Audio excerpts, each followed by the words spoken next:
por el que sufren, por el que luchan hasta morir. Éxito, hay que encontrarlo a cualquier precio para vivir. Éxito, noches amargas, días de hambre, pero feliz. Buenas noches, amigos y amigas televidentes. Ya está en el aire el programa de orientación y de reflexión del Magisterio Nacional. Su programa, Hablan los Educadores. Hablan los Educadores es su programa de noticias, de comentarios, de entrevistas.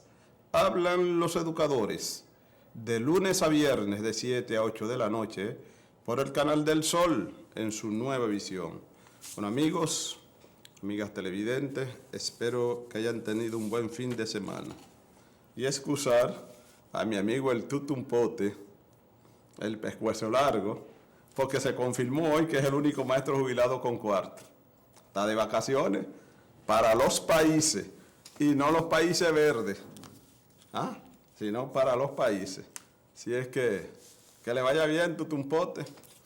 Bien, amigos televidentes, en el día de hoy se siguen desarrollando de manera normal los concursos para optar para la plaza de maestro o maestra de educación inicial, educación básica y de media. De educación inicial básica y para directores.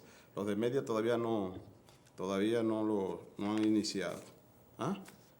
El porcentaje de aprobación más o menos sigue siendo el mismo, por encima de un 50%, y los postulantes siguen presentándose bajo un ambiente, hay que decirlo, un ambiente de mucha confianza, de mucha armonía, mucha paz. Los encargados en cada uno de los centros están haciendo ese trabajo de darle confianza a los postulantes, arreglándolo, ¿verdad?, ayudándolos para cuando se presenten en la sala no tengan ningún aspecto negativo. Es decir, que siguen desarrollándose de manera normal. No he escuchado la queja, lo único es que casi siempre el que no, cuando uno no lo aprueba, bueno, alguna gente se siente mal y con razón, pero el asunto es así. Una evaluación, muchas veces tenemos el problema que más adelante lo vamos a analizar, y es la formación del maestro y a veces la desconexión que hay con el currículum, que es una de las cosas que este programa ha mantenido. Más adelante vamos a hablar sobre esa situación. Y por otro lado, ya desde la semana pasada, el Ministerio de Educación hizo la convocatoria general para la aplicación de las pruebas nacionales 2015 correspondientes para el octavo de básica y tercer ciclo de educación básica de adultos. Se van a celebrar del 16 al 19 de junio. Se han sido llamados un total de 184.219 alumnos. 184.219. Fueron convocadas 151.000 estudiantes de octavo grado del nivel básico y 32.902 del tercer ciclo de básica del subsistema de adulto. Las pruebas siempre se harán de lengua española, ¿verdad? Empiezan el día 16 de junio con lengua española, el día 17 con matemática, el 18 para ciencias sociales y el 19 para ciencias naturales. Ese es el orden. Español, matemáticas, ciencias sociales y naturales. Ese es el orden en que siempre la aplica. Hay algunas personas que, como no saben qué se hace con los resultados de pruebas nacionales, han planteado incluso que eliminarlas. Yo pienso que las pruebas nacionales, si solamente se van a dar por darlas, no tienen ningún efecto. Sin embargo, todo el mundo, si se mete si ingresa a la página del ministerio, se dará cuenta que ellos entregan los resultados, ¿verdad? Y más adelante van analizando cada uno de esos resultados por regionales, por distrito y hasta por centro. Es bueno si esas evaluaciones luego se analizan esos resultados. Eso es una herramienta que le va a servir de trabajo para los centros educativos, siempre y cuando estos centros, ¿verdad?, entren y analicen, porque muchos no hacen nada de eso y luego dicen, bueno, que las pruebas nacionales ya dejaron su razón de ser. Hay muchos estudiantes que cuando van a pruebas nacionales la toman como un requisito solamente, especialmente la de básica, porque se aprueba con 65 puntos. Y hay estudiantes que van con un promedio de 90. Cuando un estudiante va con un promedio de 90, el 70% de 90 da 63. Eso quiere decir que sacando 2 puntos solamente en prueba nacional, con eso ya tienen el 65. No es para pasar, no es que solamente pasarla con 65, pero como esa es con 60, a partir de 65 usted aprueba, el que va con 90 ya con 2 puntos, ya con esa puede promoverse. Y eso es importante. Incluso si van con 95, ya usted sabe que va y la toma única y exclusivamente como requisito. La de media es un poco más porque con 70, y entonces si tiene un promedio de 90, va con 63, con 7 puntos ya salen promovidos. Eso es lo que ha estado haciendo la fundación que dirige el profesor Melanio Paredes cuando dice que la mayoría de los jóvenes pasan, o sea, aprueban el octavo y el bachillerato, pero sin pasar las pruebas nacionales.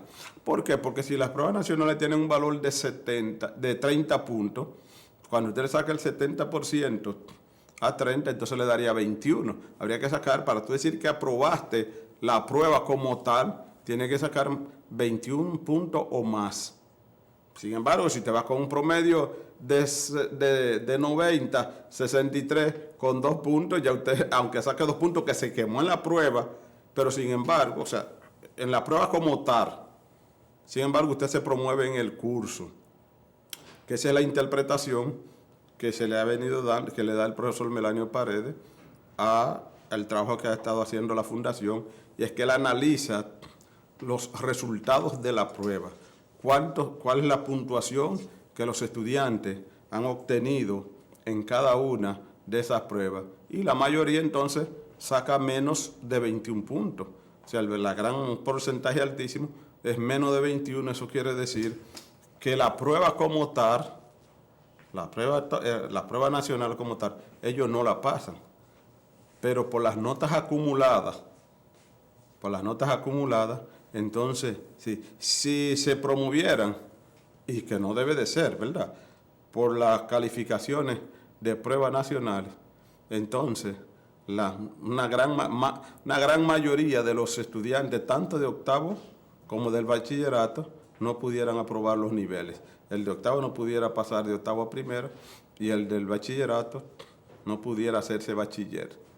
Pero con las notas acumuladas que tiene, con lo que se llama la nota de presentación, entonces eso le ayuda a promoverse de curso, aún no aprobando las pruebas nacionales. Pero las pruebas nacionales, todos esos resultados son analizados por la Dirección de Evaluación de la Calidad de la Educación, y van analizando cada uno de los ítems cuál fue el ítem que más contestaron, cuál fue el que menos contestaron, y así sucesivamente. Lo que hay que aconsejar es que se tome eso y que los centros educativos lo puedan analizar. Porque ¿qué es lo que hacen los centros educativos? Que toman las pruebas pasadas y entonces eso le dan las clínicas a los estudiantes en base a las pruebas pasadas. Pero si usted toma las pruebas pasadas y le da las clínicas, pero aparte de eso le dice, mire, las preguntas que más contestaron en cada una de estas pruebas son esta y esta. Y las que menos los estudiantes contestaron correctamente son esta y esta. O sea, ayudará un poco. Pero eso, como quien dice, lo hacen ahí a la cieguita, sin ningún tipo de estudio. Mira, decía que más adelante me iba a referir al asunto para empalmarlo con lo de los concursos. Aquí tenemos unas declaraciones que dio el ministro de Educación en un encuentro con los padres, con la sociedad de padres y amigos de la escuela. Dice algunas verdades, ¿verdad? Otras medias verdades y otras que debían de ser mea culpa. Verdades. Mire, sin la familia la escuela no puede. La familia tiene que necesariamente participar en las actividades de la escuela. Tiene que compenetrarse con la actividad de las escuelas. Y no solamente como hacen algunos padres, que cuando llega el final de año, que ven los resultados de los hijos, si no son resultados positivos, entonces que van a la escuela. Hay que visitar la escuela, hay que ir a las reuniones, si no puede ir el papá, que vaya la mamá, y si no puede ir la mamá, que vaya el papá. Hay que darse la vuelta para darse cuenta qué hacen los hijos en la escuela. Hay que darse la vuelta. Estos muchachos de ahora son muy inteligentes. Tienen una mente para lo que ellos quieren, mire, superior. Y no pueden dejarle todo a la escuela, no le pueden dar todo al profesor. Entonces dice el ministro eso, y eso es verdad. Dice también que en la calidad de la educación, en los eventos internacionales donde participa República Dominicana, quedamos siempre en lugares muy atrás, quedamos mal parados, tenemos una mala representación. Claro que sí. ¿Y por qué es eso? Bueno, porque con la educación en la República Dominicana hay una deuda social acumulada. La mayoría de los gobiernos no le han a la educación, no le han dado no le dieron ninguna prioridad. Presupuestos exiguos, y además de presupuestos exiguos, presupuestos bajos, aparte de eso, de ser bajos, no dejaban que lo ejecutaran. No dejaban que lo ejecutaran.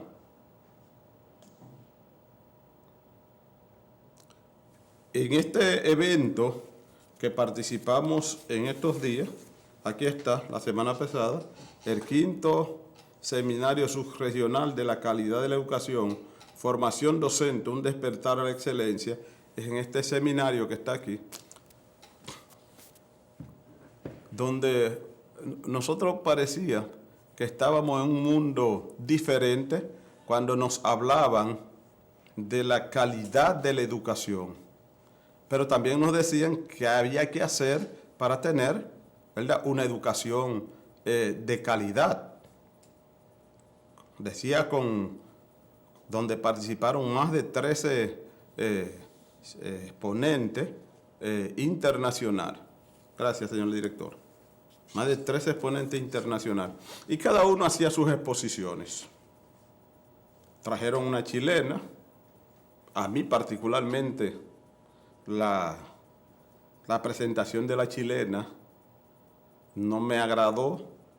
Vi que utilizó algunas afirmaciones que no eran correctas, cuando dijo, por ejemplo, que en República Dominicana a partir de la inversión que se había hecho en educación, los resultados seguían siendo malos, no porque dijera que los resultados seguían siendo malos, sino que cuando ella se refiere a la inversión, es una inversión que se ha hecho apenas 2 años, si se refería al 4%.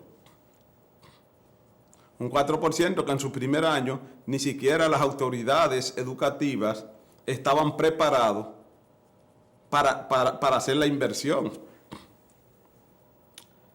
Y hasta donde no me demuestren lo contrario, los resultados en educación son siempre a mediano y a largo plazo. No es sembrar habichuela, que usted siembra habichuela hoy, a los 3 meses ya la habichuela está. En educación no es así. Entonces, en educación en este país no es verdad que se han hecho las inversiones correspondientes. Ahora con un 4%. Y cuando nos quieren comparar con los otros países, todos esos países tienen varios años e invierten más del 4%. Hay algunos que quieren tomar algunos países donde la inversión en educación es alta y los resultados no son buenos. Bueno, pero eso pudieran ser la excepción. Nadie me va a decir a mí que todo el tiempo con presupuesto bajo vamos a tener una educación de calidad. Entonces yo decía que el ministro, aparte de algunas afirmaciones, también debe hacer un mea culpa cuando dice sobre el nuevo currículo. Dice, subrayó que como parte de los cambios que se experimentan en las escuelas dominicanas está la revisión actual del currículo, lo cual nos llevará a que tengamos que utilizar nuevos libros de texto para la formación de nuestros estudiantes, pero también para tener profesores y profesoras mejor formados. Un profesor, una profesora del siglo XXI. Sí, me maravilla ver una profesor del siglo XXI. Pero un profesor, una profesora del siglo XXI, pero para un profesor y una profesora del siglo XXI, ahí tienen que tener las herramientas. Y no las tienen. Y ustedes mismos, cuando intentan facilitarles alguna de las herramientas, no son como parte del trabajo, sino se las quieren poner como si fuera una propiedad del maestro, por lo tanto es vendida. A menor precio, pero vendida. Yo le preguntaba a algunos de los participantes, de los exponentes allá, si consideraban que el computador era parte de las herramientas de trabajo que deberían de tener el maestro. A todo el que le pregunté, me contestó que sí. Bueno, pero si es una herramienta de trabajo, entonces hay que facilitársela. Aparecen algunos con una teoría que no entiendo. No, porque el maestro quiere que se lo den, pero que le den ¿qué? Bueno, porque en este país la inversión que se ha hecho en las aulas. Es en las aulas que se ha hecho. Y se ha utilizado parte de primero la gente. Hay mucha gente que no le gusta que yo utilice ese término. Pero como yo lo digo como una parte educativa, los que lo interpretan como una parte política ya ellos, porque digo que una parte con primero la gente, pues cuando a los estudiantes con la jornada extendida, con todas sus debilidades muy bien. Pero también a los maestros tienen que ser parte de primero la gente. ¿Y qué es lo que ha sido aquí? Primero que las aulas. Y nos quieren comparar, por ejemplo, que Cuba invierte el 16% de su PIB. Y no necesariamente para edificaciones, porque aquí es edificaciones. Le preguntaba a algunos maestros de iniciales, graduados de algunas universidades, que la formación que recibían en informática, ¿cuál era? Bueno, una asignatura recibían. Mientras otras universidades, y lo tengo que mencionar por su nombre, el IFODOSO, desde que entran le dan una nivelación en informática y después va recibiendo como 3 o 4 niveles.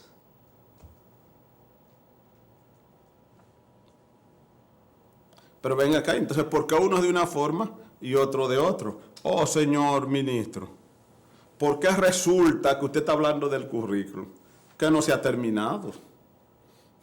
Y usted quiere hablar de calidad de la educación y quiere hablar una alta formación del docente, pero ¿formación en qué?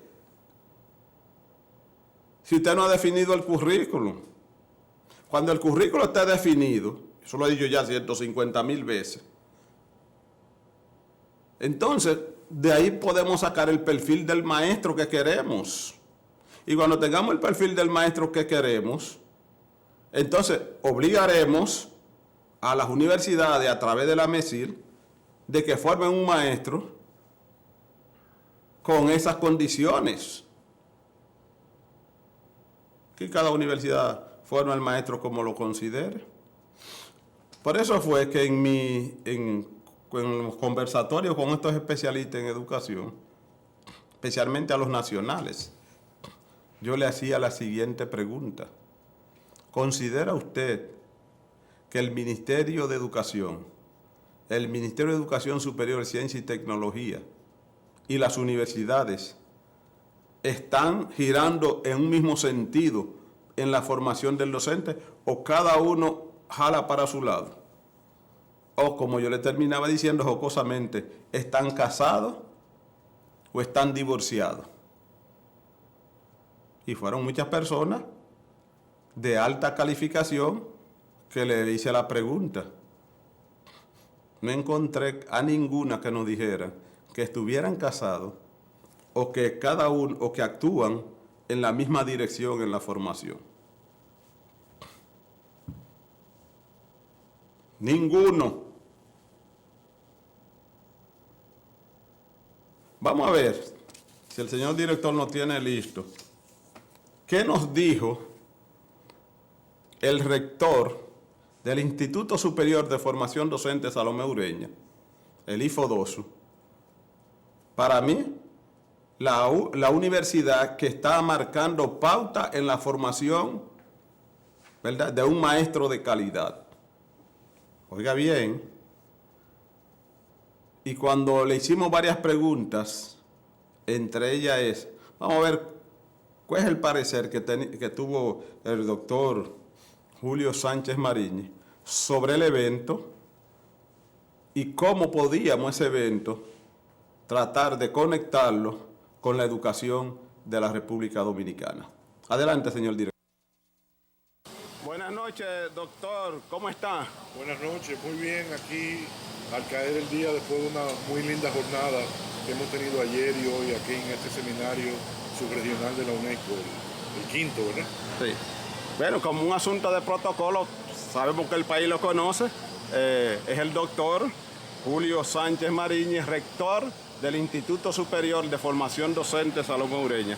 Doctor, quinto seminario subregional de la calidad de la educación. Formación docente, un despertar a la excelencia. Un compromiso por el cambio en la manera de pensar, sentir y actuar como docente. Muchas palabras bonitas. ¿Y los contenidos cómo van en este congreso? Mira, yo he estado en varios seminarios y yo creo que este ha sido muy interesante. Y lo digo por tres cosas. La primera es que en las dos primeras conferencias, como usted, don Julio, pudo ver, los dos conferencistas apuntaron lo necesario que era la inversión, lo necesario que era la infraestructura, lo necesario que eran los equipos, lo necesario que son los recursos, porque es cierto, sin eso no se puede, pero lo central que era la necesidad de tener buenos docentes, docentes comprometidos, bien pagos, bien formados, y segundo, buenos programas, sin los cuales todo lo demás se pierde. Yo creo que eso ya dio el sello del seminario. Y lo otro que hemos visto es la presentación, no solo de propuestas, que las ha habido, sino de experiencias concretas, como creo que usted ha podido ver, que a pesar de que muchas están en fase piloto, como la que hemos visto de enseñanza de la ciencia, de enseñanza de las matemáticas con manipulativos, y no voy a cansar, son experiencias que se están haciendo en el país, que se pueden ampliar en el país y que nos marcan eso que dice el seminario de esperanza. ¿Usted cree entonces que vamos por un buen camino en la formación del docente para una mejor calidad en la educación de la República Dominicana? Yo creo que decía una gran figura china que un camino de 1000 leguas comienza con un primer paso. Yo creo que a nosotros nos faltan muchas leguas, don Julio, pero yo creo que hemos dado primeros pasos. Lo primero, identificar el problema. Quien no conoce el problema no apunta a la solución. Y lo segundo, yo creo que se han anunciado elementos de reflexión y elementos de postura ya, aunque nos falte, que empiezan a marcar un rumbo distinto. Tenemos que ser honestos y por eso me remito a lo mismo que le había dicho. Tenemos que caminar 1000 leguas, apenas damos primeros pasos, pero si uno da los primeros pasos en buena dirección, tiene promesa de llegar. Si da los primeros pasos en mala dirección, por más que avance no va a llegar. Muy bien. Usted mencionó un chileno y yo digo un dominicano. Don Juan decía que cuando el camino era largo había que iniciarlo temprano. Así es. Parece que el camino es largo. ¿Qué le parece alguna de las aseveraciones de alguna de las conferencistas? Por ejemplo, escuché a la chilena, ¿cuál es el nombre de las expositoras chilenas? Doña Violeta Arancibia. Sí, doña Violeta decía que no son los recursos y decía que República Dominicana había invertido, sin embargo, la educación había avanzado poco. ¿No cree usted que la inversión que se ha hecho en educación aún es muy prematuro para uno poder ver los resultados? Así es. Yo lo que creo que ella tiene razón en cuando dice que hay países que tienen tiempo invirtiendo y no han logrado avanzar. Pero en el caso nuestro hay que darle el tiempo. Lo que tenemos que cuidar es que estos pasos vayan bien encaminados. Nosotros tenemos, don Julio, apenas 2 años invirtiendo esta cantidad de recursos, 2 años completos, ya vamos para un tercero. Sí. Entonces hay que darle tiempo. Ahora, que ella nos advierta que solo con la inversión no tenemos todo, yo creo que esa es la parte, pero fue un poco prematuro el juicio. Estoy de acuerdo con usted. Muy bien. Hablan los educadores, tiene una pregunta casi de cierre con cada uno de los amigos que hemos entrevistado, que con usted en el día de hoy es el tercero. Y es, como lo hemos debatido varias veces en el programa, lo que nosotros hemos definido el triángulo virtuoso y que ahora yo le he puesto el sobrenombre de que el matrimonio o divorciado. Y me refiero a cuál es la compenetración que hay entre el Ministerio de Educación, el Ministerio de Educación Superior, Ciencia y Tecnología y las universidades en cuanto a la formación del maestro. Si están casados o si están divorciados. Cuando digo si están casados es si están todos tirando en un mismo sentido o si cada quien jala para su lado. Yo creo que hemos sufrido históricamente de jalar cada quien para su lado. Y lo tengo que decir como una opinión personal, en la cual podría estar equivocado, pero también lo tengo que decir responsablemente. Yo he sentido en los últimos tiempos, sobre todo en lo que va de este año, que ya hay un noviazgo entre el Ministerio de Educación y el Ministerio de Educación Superior, Ciencia y Tecnología. Y digo noviazgo y no matrimonio porque todavía no han firmado papeles, don Julio. Entonces yo espero que en lo que falta de año se terminen de firmar los papeles. ¿A qué yo llamo firmar los papeles? Al Ministerio de Educación le corresponde decir, esto es lo que el sistema educativo dominicano necesita, estos son los perfiles profesorales, esto con este nivel de formación docente. Y al Ministerio de Educación Superior, que es el regulador de todas las universidades, incluyendo nosotros que somos la universidad del ministerio, le toca decirle a las universidades, para lograr esto tienen que cumplir con tales requisitos tienen que modificar sus planes de estudio en tal línea y tienen que asegurar tales niveles de calidad. Entonces yo diría que hay un noviazgo, que le falta llegar al matrimonio para que firmen los papeles. De las universidades, yo creo que algunas han empezado a reaccionar, pero creo que nos falta todavía, aún de las que estamos reaccionando, una reacción más firme, más comprometida, y de otras que yo quizás se me escape, pero no veo la reacción. Ahora, ¿quiénes son los dos principales responsables? También tengo que decir que el Estado tiene que cumplir una función. El Ministerio de Educación, estableciendo los perfiles, estableciendo qué es lo que entiende que necesitamos, y el Ministerio de Educación Superior, Ciencia y Tecnología, que yo espero que actualice las regulaciones, que ya las ha trabajado, pero tienen que actualizarlas, y segundo, que empiece a hacerlas cumplir. Le doy toda la razón. Cuando se cree ese trípode, como el que sostiene esa cámara con la que se me está filmando, entonces las cosas van a cambiar. Falta que le pongan papeles al matrimonio y falta que en el matrimonio, quizás la metáfora no sea mejor, pero los hijos, si con ellos me refiero a las universidades, entonces respeten esos papeles. No sé si respondí su pregunta. Muy bien. ¿Qué hace IFODOSO que tiene tan buenos resultados en la formación de los docentes? Y parece que hay otras universidades que no lo están haciendo. ¿Qué les recomienda a usted a esas universidades para que sigan la línea creciente, la espiral creciente que tiene IFODOSO en la formación de los docentes? ¿Cómo lo demuestran los resultados en los concursos que hacen para poder entrar al sistema educativo? Yo atribuyo a 4 factores principales el hecho de nosotros haber tenido en los concursos del 2013 y del 2014 que 9 de cada 10 egresados nuestros que se han presentado ha aprobado el concurso, es el 88% para ser exacto, tanto en el concurso 2013 como el 2014. Mire, lo primero es que yo creo que nuestros planes de estudio han sido alineados y estamos dispuestos a realinearlos ahora con las directrices del Ministerio de Educación y del Ministerio de Educación Superior, Ciencia y Tecnología. Todos nuestros planes de estudio fueron aprobados con la resolución 2011, que fue un acuerdo en ese noviazgo que digo entre el MINER y el MESIN. Segundo, el cuerpo profesoral. Es un cuerpo profesoral de nivel, todos profesores con maestría, muchos con doctorado, comprometidos como lo demuestra aún en la crisis que se nos ha podido presentar, donde no se pierde un día, rara vez de trabajo. Lo tercero, yo me convenzo en este seminario, porque no hemos oído, nosotros tenemos 3 cuatrimestres de práctica de los estudiantes y 3 cuatrimestres o semestres de pasantía.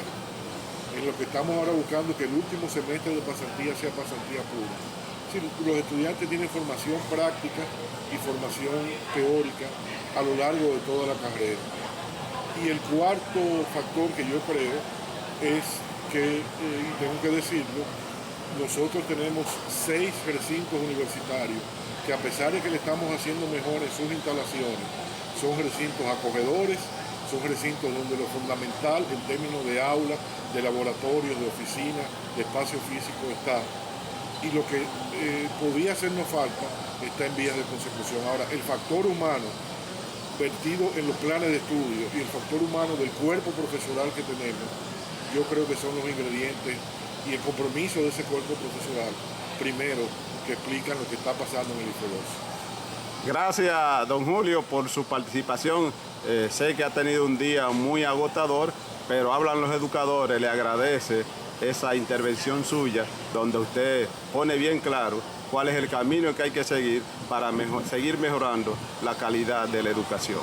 Quien le agradece, hablan los educadores, soy yo, por esta oportunidad de llevar ánimo y decir que lo que he podido ver en este seminario, en que he participado el 80% del tiempo hasta ahora, salvo un tiempito que le saqué a la oficina, es entusiasmo, decir que las ideas que nosotros estamos discutiendo cuando las contrastamos con otros en otros países no estamos tan perdidos y que todo lo que estamos convencidos es que tenemos que pasar a la acción.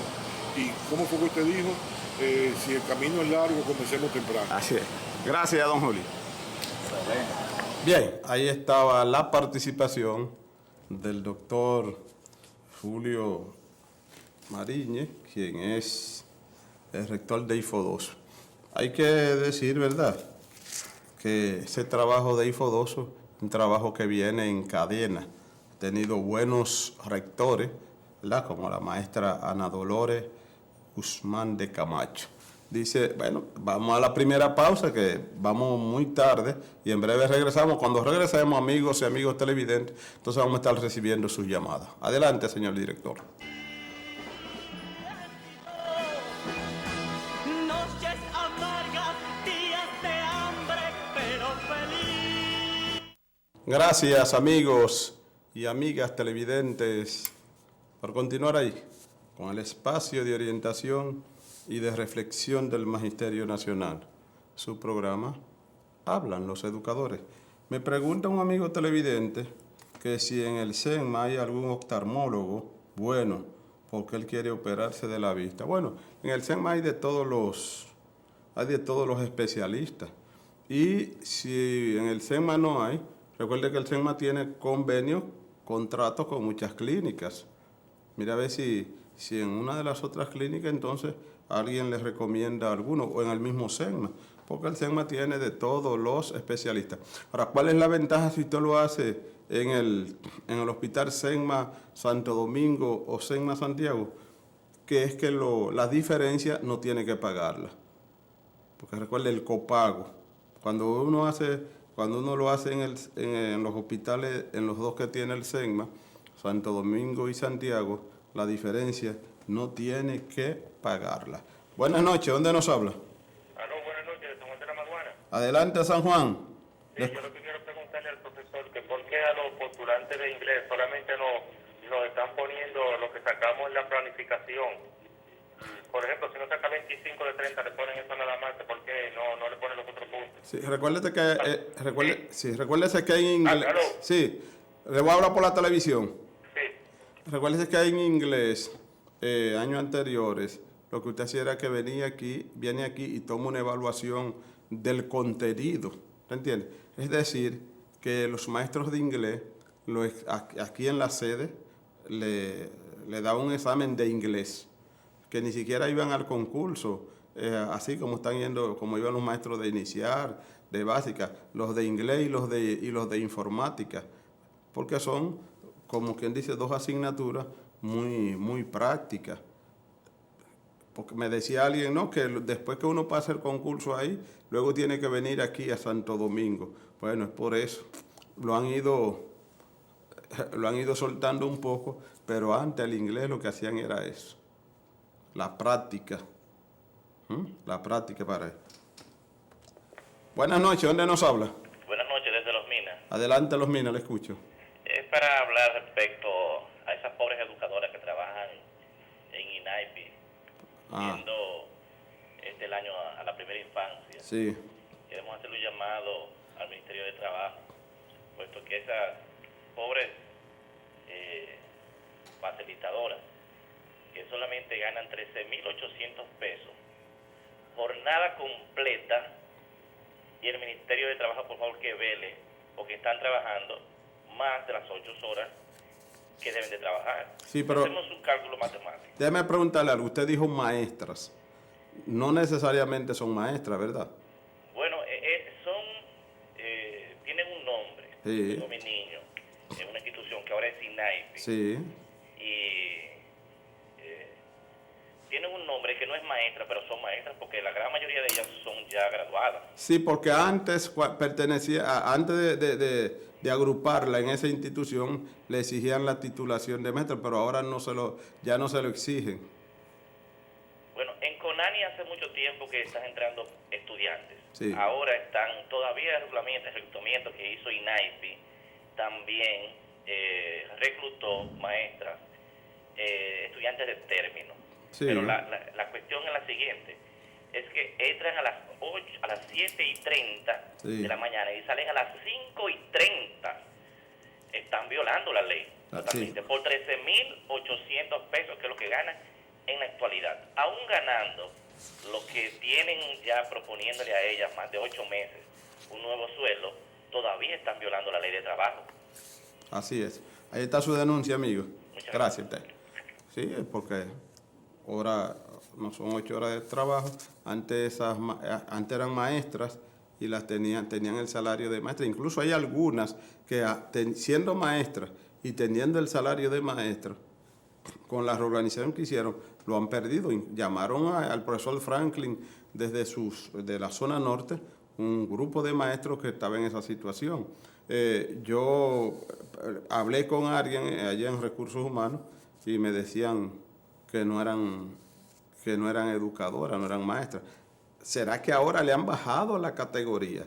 Sin embargo, muchas de ellas, como dice el amigo, tenían la titulación, tenían la formación, pero con la nueva reorganización que ha habido en Conani, muchos maestras decidieron incluso, tenían tanda en educación y en Conani, o trabajaban, o estaban nombrados por educación y estaban en Conani, prefirieron quedarse en educación. Mire, amigos televidentes, siguen los maestros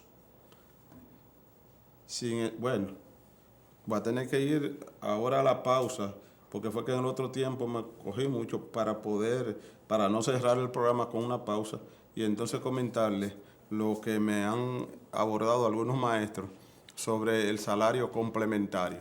Vamos de nuevo a la pausa, señor director.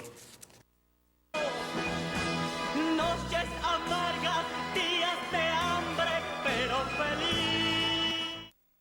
Gracias, amigos y amigas televidentes, por continuar ahí con el espacio de orientación y de reflexión del Magisterio Nacional.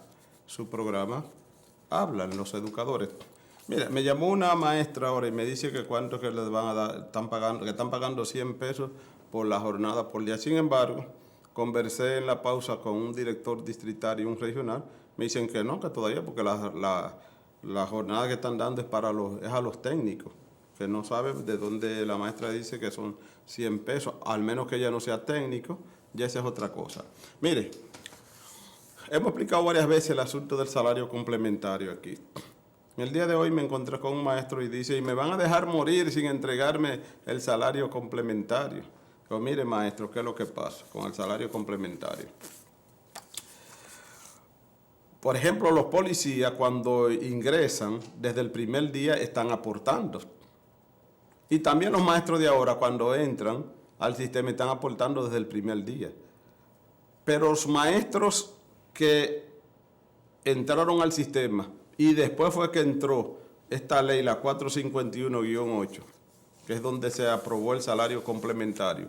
Salario complementario es unos recursos que le entregan a los maestros dependiendo de los años que duren en servicio. Si son 30 años, 25 salarios, del promedio de lo ganado en los últimos 20 años. Si es 25 y 55, le corresponden 20 salarios de ese mismo promedio. Y si es 20 y 60, le corresponden 15 salarios. ¿Qué resulta? Que los maestros comenzaron a aportar después del 2010.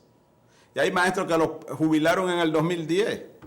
Es decir, que aportaron 1.000, 2.000, 3.000 pesos. Los que jubilaron en el 2011, que son los que están entregando ahora, ¿verdad? Han aportado algunos 6.000, 7.000, 10.000 más o menos, pero le entregan 250, 300.000 pesos.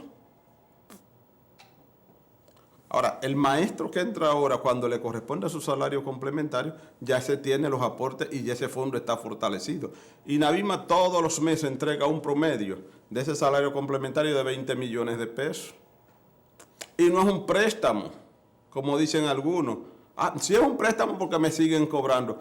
Claro que le siguen cobrando por el hecho de que los aportes que usted ha hecho son mínimos. Y esos recursos que le están dando a usted no lo aportó. Entonces, es por eso que dicen algunos que va lento. Si me preguntan a mí si va lento, yo digo que sí, que también que va lento. Pero por falta de los recursos del mismo fondo. ¿Qué le hemos pedido?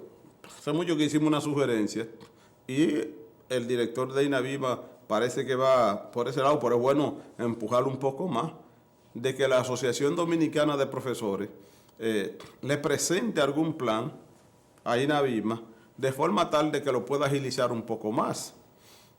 Hasta ahora, del decreto 395-11, en el mes de junio le van a entregar, que ya seguro los llamaron, y de los que duraron 31 años en servicio y que tengan 57 a 62 años de edad.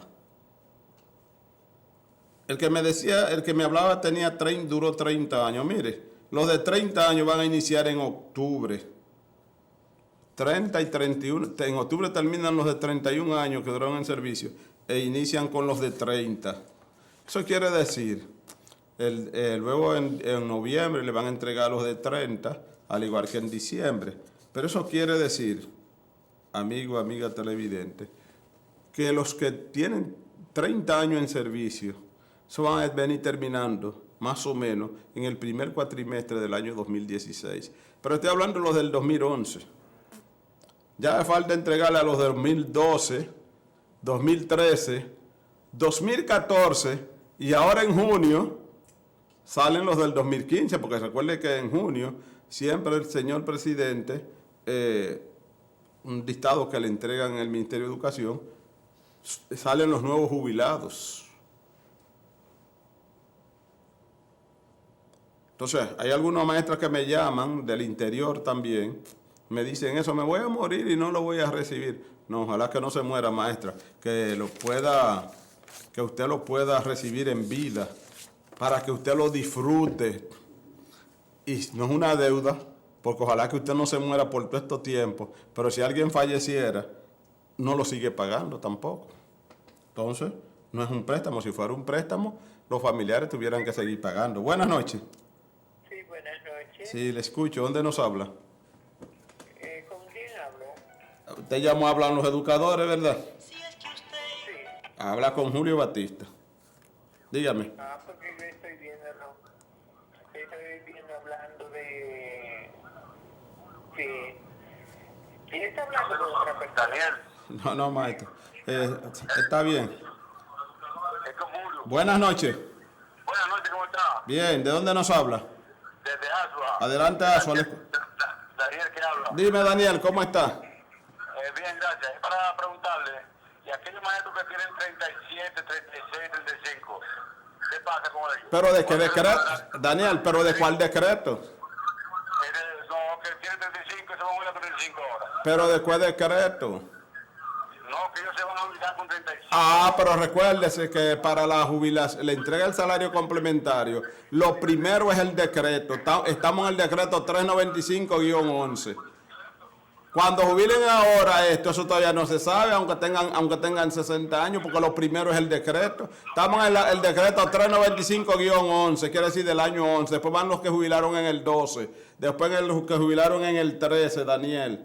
Y así sucesivamente. Los que jubilen ahora en el 2015, aunque tengan 60 años en servicio, tienen que esperar que llegue el momento de entregarle a los de ese decreto, porque son 3 componentes. Primero el decreto, después los años en servicio y por último los años de edad. Entonces, lo primero es el de... ¿A quién le están entregando ahora? Los del 395-11 de 31 años. Pero yo soy del 12 y duré 40 años y no me han entregado. No, porque lo primero es el decreto. Buenas noches. Sí, Julio, Sí. buenas noches. Bueno, le escucho, adelante. Sí, mire, del decreto 431 del 2002. Del 2002. Sí. No le corresponde. Porque... Entonces, los que duramos 36, 37 años en servicio Sí. y tenemos 60 y pico de años de edad, que nos quedemos así. Mire, maestro, primero INAVIMA no existía en el 2002, INAVIMA inició en el 2006. Segundo, los que entran son a partir del decreto que está aquí, 357-10. Y además de eso, a los que no le entregaron, tampoco han aportado. Porque a usted no le toca, pero tampoco usted no aportó. porque ese es un fondo que se va creando con lo que uno va aportando. Los primeros que aportaron fueron los del decreto 357-10. Quiere decir que los que jubilaron en el 9, maestra, y en el 8 tampoco le correspondió. Sí, pero mire una cosa, Julio. Sí, Nosotros estamos jubilados, ¿verdad? sí, Con ese decreto. Y es jubilación, ni siquiera es pensión. sí. Entonces a nosotros nos van a dejar morir con el sueldito que tenemos. No, y esa es otra cosa. Lo del salario, el incremento o no del salario es otro. Pero estamos hablando del salario complementario, que es un fondo común. Es como cuando, usted se recuerda el SAN, profesora. Es como el SAN, que todo el mundo va aportando, va aportando. Pero que ustedes no aportaron para ese. Nosotros aportamos y No, para esa parte no, para ese no aportaron, maestro. sí, pero usted de acuerdo que a los maestros cada 2 años se les va a aumentar. No, sí, pero esa es otra cosa, se llama la indexación salarial. Esa es otra cosa. Eso es diferente al salario complementario. Eso sí, la indexación salarial, eso sí, no se está cumpliendo, que cada 2 años hay que ajustarle el salario a los jubilados y a los pensionados, pero no lo están haciendo en este país. Maestra, con usted llegué a la parte final. Así es que gracias por su participación. Que sea fuera del aire. Sí, muy bien. Gracias por su participación. Y a ustedes, amigos y amigas televidentes, gracias por su sintonía. Mañana estaremos de nuevo con ustedes y su programa Hablan los Educadores. Pasen buenas noches. Este